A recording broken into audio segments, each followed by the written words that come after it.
Bom, agora a gente entra, só tem mais 3 horas de apresentação, tá, gente? Mas a gente entra no tema propriamente dito aqui, mentira, tá? Brincadeira.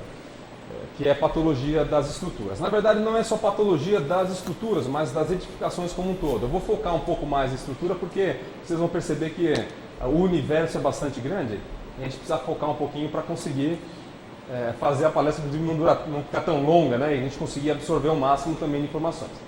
Mas eu coloquei uma fotografia bem bonita aí para dizer o seguinte, da Baía de Sydney, um negócio bonito, lá na Austrália e tudo mais, mas eu quero dizer o seguinte, numa cidade existem desde a casinha térrea até uma barragem, né, como existe aqui. No caso que você possa falar assim, né, categoricamente, desde a casinha até a barragem, né, que realmente tem uma mega barragem. Mas passando por pontes, tem estádio de futebol, prédio pequenininho, prédio enorme, e absolutamente todas as obras, a partir do momento que nós concluímos ela, aliás, não precisa nem concluir, né? Fez a peça, fez o concreto, pintou, já começa a deteriorar. Começa a bater chuva, vento, atmosfera, né? Pode ter algum agente agressivo por conta de uma indústria que está trabalhando ali no local e assim por diante. Então, realmente não tem conversa. Nós executamos a obra, ela vai ter uma vida útil, vai ter um período de vida que ela vai poder ser utilizada. Tá? Então, é aí que entra, quando começam a aparecer os problemas, é que entra o nosso caso, que entra a nossa análise. Tá? Então, existe realmente uma ciência, a gente vai buscar o sintoma, o que está aparecendo, os mecanismos associados a ele, a origem, quer dizer, que hora que nós erramos. Pode ser que seja um erro lá no uso, lá na frente, mas pode ser também que tenha ocorrido algum equívoco na hora de projetar. Eu coloquei um concreto, pouco concreto sobre o aço, né, um cobrimento pequeno, ou especifiquei o concreto errado, né, ou na execução o concreto estava especificado certo, mas foi comprado um concreto de resistência menor, ou foi colocado muita água e deixou o concreto menos resistente, assim por diante. Então pode acontecer diversos tipos de erro que podem antecipar o problema, ou sendo muito bem executada, mesmo assim vai chegar um momento que vai começar a aparecer um problema. Por isso que é importante que o construtor, no momento que está realizando uma obra, ele vai pensando em como mantê-la e monte um manual de manutenção, é verdade. O ideal seria que todas as obras tivessem um manual de manutenção, sabe? Quando você compra um carro, não tem? A cada tantos mil quilômetros você tem que trocar óleo, a cada tanto trocar pastilha, a cada tanto fazer o rodízio dos pneus e assim por diante. Então, os edifícios também têm o mesmo problema. Se você utilizar, vamos falar bem do universo da tinta, a gente está numa loja que atua muito nessa área. Se você utilizar uma tinta acrílica na fachada do edifício alto, de péssima qualidade, com pouca resina, uma resina de má qualidade, o que vai acontecer? Daqui a um ano já está descascando, ou já perdeu a cor, né? A retenção de cor fica baixa, assim por diante.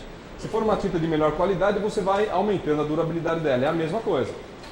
É a mesma coisa, aliás, para todos os materiais. Se você usa um material de boa procedência, se for executado de forma correta, a durabilidade é maior e aí o custo, é esse o ponto fundamental do nosso encontro aqui, viu, gente?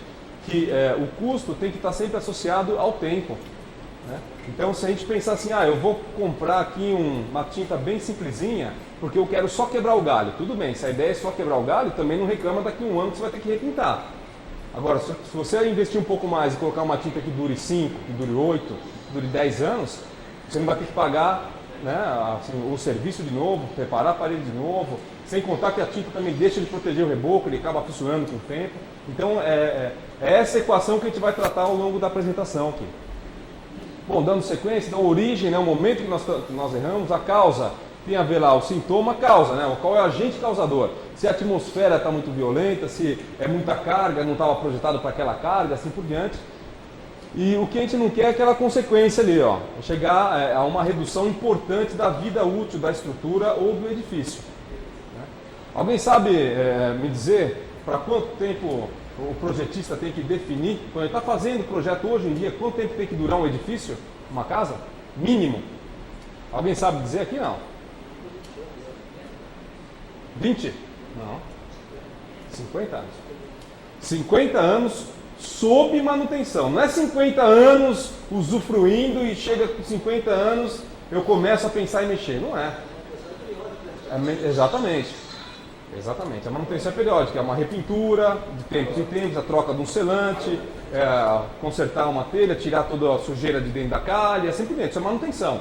Então, com manutenção, uma edificação qualquer tem que durar 50 anos. Uma obra de infraestrutura viária, vocês têm ideia não? Por norma, quantos anos tem que durar uma ponte? A gente faz uma ponte aqui em Foz, quanto tempo ela tem que durar? De projeto, vida útil de projeto, 100 anos no mínimo. 100 anos, com manutenção. E uma barragem? Agora peguei vocês, né? Essa nunca. Mas de projeto são 200 anos, mínimo. Tem a ver com o tempo de retorno e tal, do fluxo de água, do quanto ela consegue suportar de água, enfim. Mas, no mínimo são 200 anos.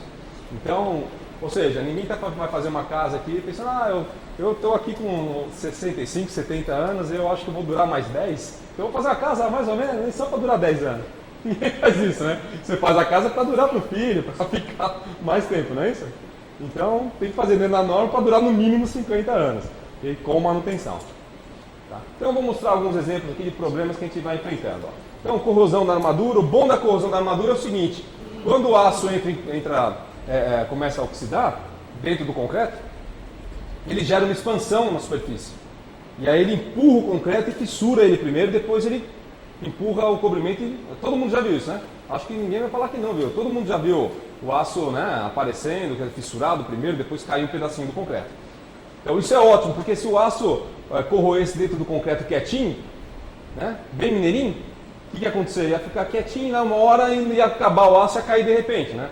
Ia ter uma altura frágil, porque a gente não ia mostrar nada pela corrosão. Então o aço vai corroendo, ele expande e vai aparecendo, como a gente vê nessa fotografia, como a gente vê nessa aqui também, por baixo da mesma estrutura. Tá?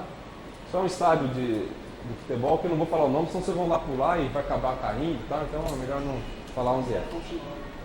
Não, ia continuar, é feio. Mas é... Bom, mas enfim, vamos seguir. Então assim, ó, a gente encontra de tudo que é problema, né? Ó, corrosão por conta de bicheira, né, que a gente chama, ou falha de concretagem. Aí essa fotografia está mostrando uma única estrutura. Tem um detalhe interessante também, viu gente? Uma única estrutura, uma única edificação, ela pode estar, os elementos dela podem estar expostos a gente chama de microclima, tá? Mas as situações de ataque distintas. Como que é isso? É bem simples, ó. Essa estrutura, por exemplo, ela tem, isso aqui é um pier, certo? Então, o pier é formado o quê? O deck, né? O deck, ou o tabuleiro, para chamar também, chama mais um ponte, mas o tabuleiro. Aí tem a mesoestrutura, que são os pilares, e a infra, que é a fundação.